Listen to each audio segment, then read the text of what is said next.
Singapore is amongst the world's richest economies. They are always ranked as one of the most competitive countries, being the biggest spenders per capita, buying up some of the most luxurious real estate, to even some of the biggest businesses across the world. Singapore is a country that has a standard of its own. Only a few countries have attained such a status.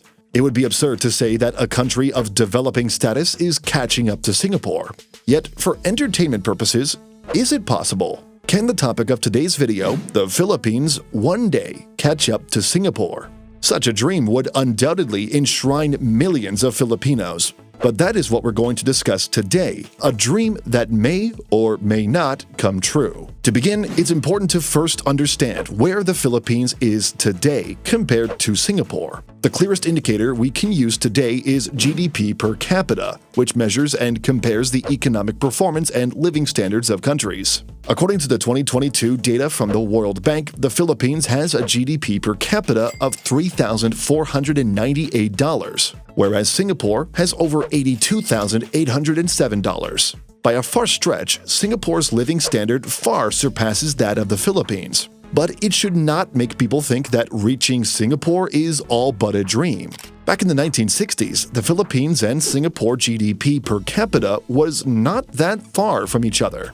In 1961, for instance, the Philippine GDP per capita was $278, whereas Singapore at $449. Simply put, had the Philippines grown as fast as Singapore throughout the time until 2022, the Philippines would not be that far from Singapore. Yet, due to distinctive historical movements, things have changed far too much.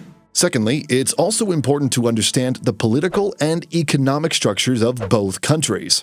Singapore's success can be attributed to its stable political environment, robust legal framework, and open market economy. These factors have attracted a large amount of foreign investment and enabled the development of a highly skilled workforce. On the other hand, the Philippines has faced various challenges, including political instability, corruption, and less effective governance, which have hindered its economic growth. Additionally, the Philippines has a larger population and geographical area, which presents different logistical and administrative challenges compared to the smaller and more centralized Singapore. Now, these are just some of the many factors that make Singapore stand out and the Philippines to come behind. So, can the Philippines actually make its miracle generation and even reach Singapore? One of the goals of the Philippines is called Ambition 2040. This plan is a long-term vision for the Filipinos. The plan states that by 2040, Filipinos will have a strongly rooted, comfortable, and secure life.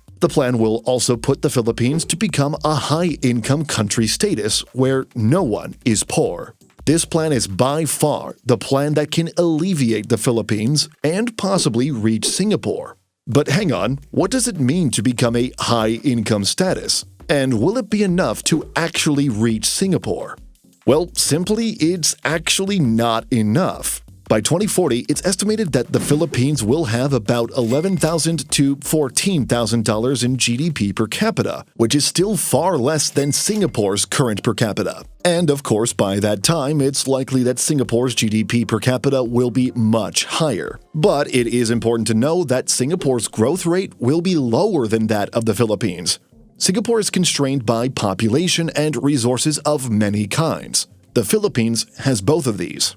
It's further projected by some that the Philippines' GDP per capita can reach between $17,000 to $20,000 by 2050, which will likely be enough to helm the country to a position where Filipinos enjoy a luxury life. But it's also important to know that these are mere projections. The Philippines can reach them or even surpass them, or worse, do the exact opposite. One report published by Capital Economics in 2021 even stated that the Philippines would become the 18th largest economy in the world by 2050. The GDP will reach over $4.8 trillion, far flung from the current $450 billion today. The per capita stated by Capital Economies would be over $33,650. Now, if the Philippines can reach that status, it will bring it closer to the status of Singapore. But surprisingly, even after 3 decades of growth, one can still understand that the Philippines is not even halfway to that of Singapore. Moreover, the capital economies reported that this will only happen if the Philippines addresses its infrastructure shortage. Several other studies support this notion that the biggest lack of the Philippines has always been due to infrastructure, hence why the government of the country has been pouring billions to even trillions of dollars over the course of the next few decades to build up the country's roads, highways, trains, subways, airports, and seaports. It's also important to understand that if the Philippines wants to reach the status of Singapore, it must improve its political landscape. To do this, they must focus on strengthening its democratic institutions and processes. This includes ensuring free, fair, and transparent elections, promoting the rule of law, and safeguarding the independence of the judiciary. However, there is still a huge amount of vote buying in the country, a huge amount of rich people paying to bypass laws, and transparency has even been a debatable topic today concerning the Philippine government's use of confidential funds. Additionally, we must also not forget about the Philippines' focus on diversification. The country is still reliant on a few sectors. The government needs to focus on improving the financial industry, manufacturing industry, and technology. But this is what makes the Philippines more optimistic than Singapore. Not only does the country have room to grow, but it also boasts better potential prospects than the island nation. The Philippines has a huge amount of land capable of housing hundreds of millions of people. And like Singapore, the Philippines is also strategically positioned in Southeast Asia. It can become a key player in regional trade and commerce. The country also has natural resources that Singapore does not have. It boasts some of the world's biggest potential for oil reserves in the West Philippine Sea, and if tapped, can boost the Philippine economy. So, with understanding these factors, can we still say that the Philippines can catch up to Singapore one day? It doesn't have to be in 2050, nor even in the next century, but can the Philippines possibly catch up to Singapore eventually as time goes on?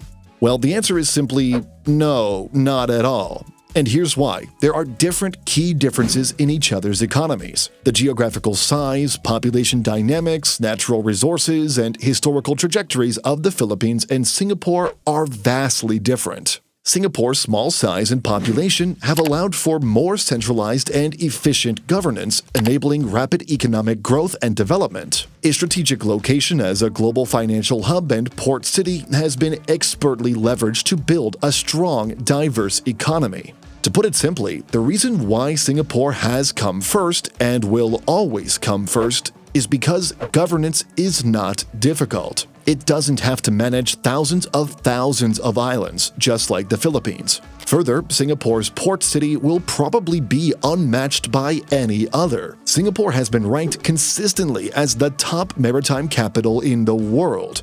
This is both because of the economy and infrastructure of Singapore that allows it, but also because the majority of ships that pass between the Indian Ocean and the Pacific Ocean go through the Singapore Strait. There is little need to pass by the Philippines if Singapore is already a viable option. And finally, Singapore is a financial center. The Philippines, although it has the capabilities to reach such a status, will find it difficult due to specialization of economies. It makes sense for Singapore to become a financial center and port city because the prospects are there for them. The Philippines, on the other hand, should focus on other factors which leverage its natural resources and labor force, such as manufacturing. And lastly, the most important factor of all is climate change. The Philippines is still amongst the world's most dangerous places to live in according to climate change. As the world becomes hotter, the Philippines, according to experts, will fare the worst of all. But anyway, do let us know what you think. Thanks for watching.